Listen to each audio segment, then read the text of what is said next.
Kamusta sa lahat at maligayang pagbabalik sa ating channel. Ako si Tala Cruz, isang flight attendant na may 15 taong karanasan sa paglipat sa iba-ibang sulok ng mundo at ng ating mahal na Pilipinas.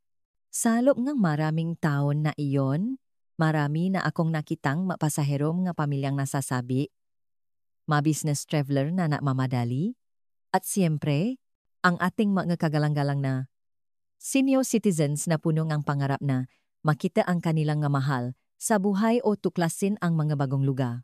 Ngunit may isang bagay akong palaging napapansin. Ang stress at pag-alala sa mga mata ng marami sa ating mga nakatatanda pagdating sa airport. At naiintindihan ko po iyon. Ang paliparan ay maaring maging nakakalito, mahahabang pila, nakakalitong ma-layout, at mabibigat na bagahe. Kaya naman ngayon, pag-usapan natin ang isang napakahalagang paksa. Paano gawing mas madali at walang stress ang paglalakbay sa eroplano para sa mga senior citizens. Ngunit sa ilang matalinong paraan, ang mga manlalakbay na may edad 50 hanggang 65 pataas ay maaring gawing mas mayos at kumpiyansa ang kanilang paglalakbay. Narito ang 7 airport hacks na sanay nalaman ng bawat senyo bago pa man sila sumakay.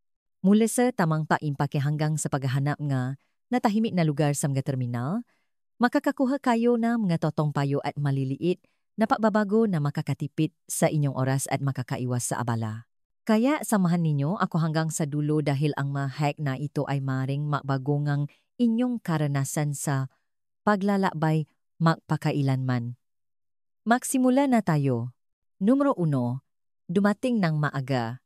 Ngunit huwag masyadong maaga. Ito ang pinakakaraniwang pagkakamali na nakikita ko. Maraming na senior ang naakala na ang pagdating ng 4 o kahit 5 oras ng mas maaga ang pinakaligtas na gawin. Ang lohika po ay, mas mabuti nang maghintay kaysa maywan. Tama po iyon, pero may hangganan. Ang sobrang aga ay maaring makaubos ng iyong lakas bago ka pa man makasakay. Isipin niyo po, ang nga upuan sa terminal ay hindi idinisenyo para sa mahabang pag-upo. Matitigas po ang nga iyan. Ang kapaligiran ay maingay at nakaka-stimulate. Bago pa man tawagin ang flight niyo, pagod na kayo sa pag-isip at pisikal.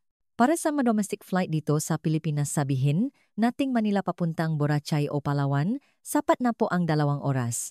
Bibigyan kayo nito ngang sapat na oras para mag-check-in, mag-drop ngang bagahe at dumaan sa security nang hindi na mamadali. Para naman sa mga international flight, ang 3 oras ay tamang-tama. Naalala ko ang isang senior na maasawa mula Cebu na regular na lumilipat patungong Amerika para bisitahin ang kanilang mga anak. Sabi nila sa akin, dati, 5 oras bago ang flight nandun na sila sa Naya. Ang resulta, nawilang sila sa pagod, pagkabagot, at pabili ng mamahaling kape at merienda para lang mapalipas ng oras. Nang subukan nilang dumating 3 oras bago ang flight, bago ang lahat. Sa halip na dumating na pagod, nakakasakay sila na nakapahinga at handa na para sa mahabang biyahe. Pro tip, ang payo na ito ay nakadepende sa airport. Ang Naya sa Maynila ay malaki at maring maging magulo, lalo na kung kailangan mong lumipat ng terminal. Kaya ang 5 oras para sa domestic ay maring mas mabuti. Ngunit para sa mas malilit na airport tulad ng sa Siargao o Dumaguete, sapat na po talaga ang 1.5 hanggang 2 oras. Suriin ang napatan ng trapiko. Kung galing kayong Quezon City at ang flight niyo ay 5 p.m. sa Naya, kailangan niyong isaalang-alang ang EDSA traffic. At kung kailangan niyo now, wheelchair service, magdagdag lamang ng 15 hanggang 30 minuto, hindi 2 oras. Ang tamang pagdating ay nabibigay daan para sa susunod na ha. Numero 2. Mag-impake ng matalino para sa seguridad at madaling pagkilos. Ang paraan ngan yung paimpake ay maaring madikta kung ang seguridad ay magiging madali o isang pasanin. Ito po ang sikreto. Organisasyon. Una, ang go bag o essentials bag. Gumamit ng isang maliit na bag, isang crossbody, bag o belt bag, ay perpekto para sa lahat ng iyong mahahalagang bagay. Ano-ano ang nga ito? Boarding pass, ID, government-issued ID, passport, salamin sa pagbasa, at ang pinakamahalaga, ang inyong magamot, huwa na huwa pong ilalagay, ang inyong maintenance medicines sa check-in baggage, dapat laging kasama ninyo iyan. Pangalawa, ang nga likido. Ilagay ang lahat ng likido pabango, lotion, etc. na wala pang 100 ml sa isang malinaw, ziplock na bag. Ilagay ito sa pinakaibabawang giyong carry-on para madali itong kunin sa security. Iwasang madala ang lahat ng just in case na gamit. Ang sobrang punong bagahe ay nagpapahirap sa paggalaw sa paliparan. Isang 68 taong gulang na manlalakbay mula Davao ang umamin sa akin sa isang flight. Dati, lagi siyang may dalang mabigat na shoulder bag na puno ng mga extra. Sa security, palagi siyang nakakalkal para hanapin ang kanyang cellphone, ID, at kung ano-ano pa. Matapos niyang lumipat sa isang wheel carry-on yung may 4 na gulong para madaling itula at isang slim na crossbody bag, naging mas mabilis at hindi gaanong nakakapagod ang kanyang routine. Pro tip, gumawa ng isang security kit pouch. Ito ay isang maliit na supot kung saan ninyo ilalagay ang lahat ng bagay na kailangan niyong ilabas at ilagay sa tray. Salamin, cellphone, wallet, at relo.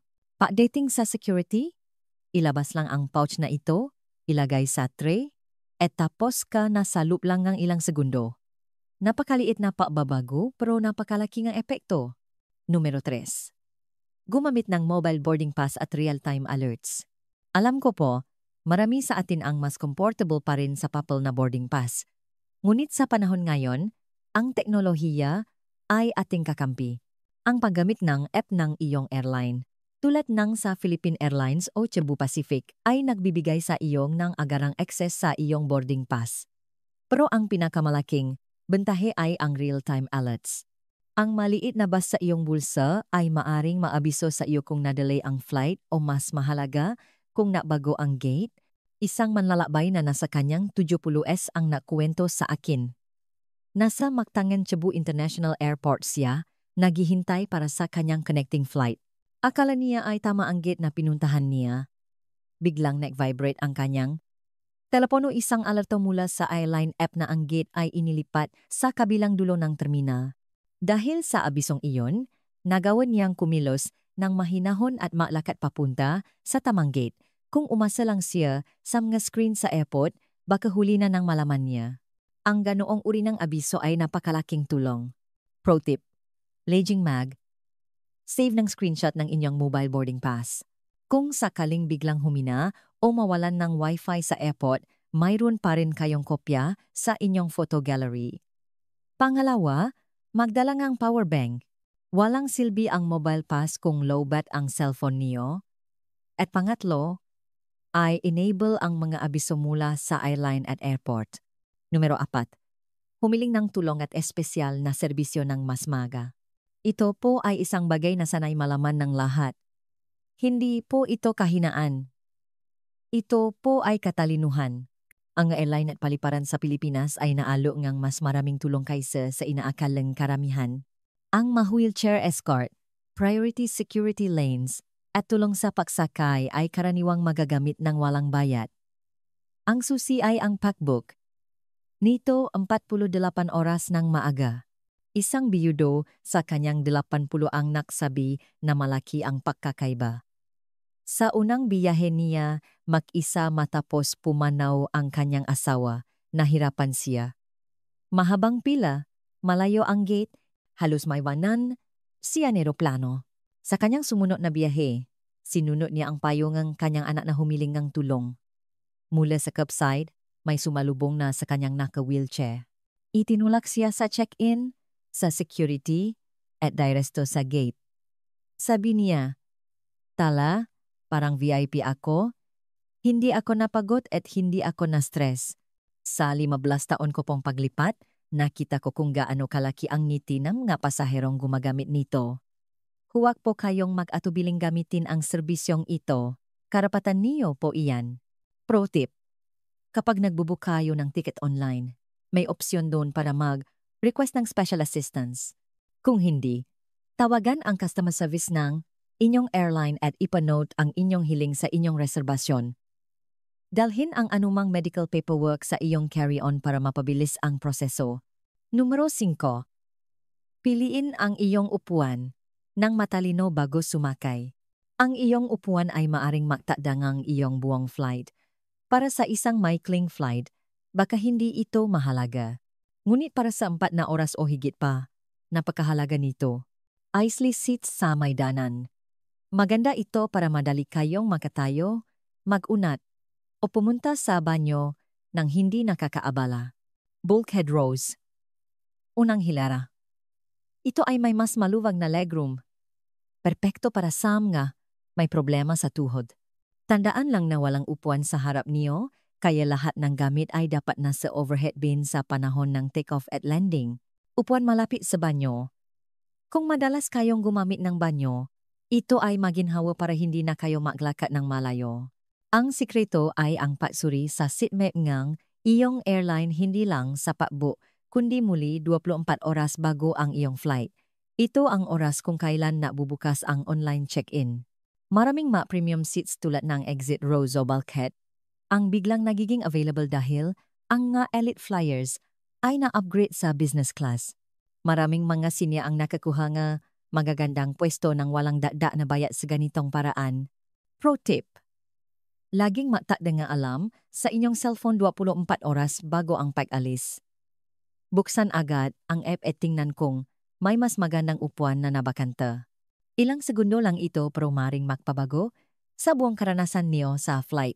Numero 6. Manatiling hydrated at magdala ng sariling merienda. Ang hangin sa loop ngang tsabi ngang eroplano ay napakatuyo. Halos kasing tuyo ngang isang disyerto. Ito ay nagiging sanhingang mas mabilis na dehydration kaysa sa normal.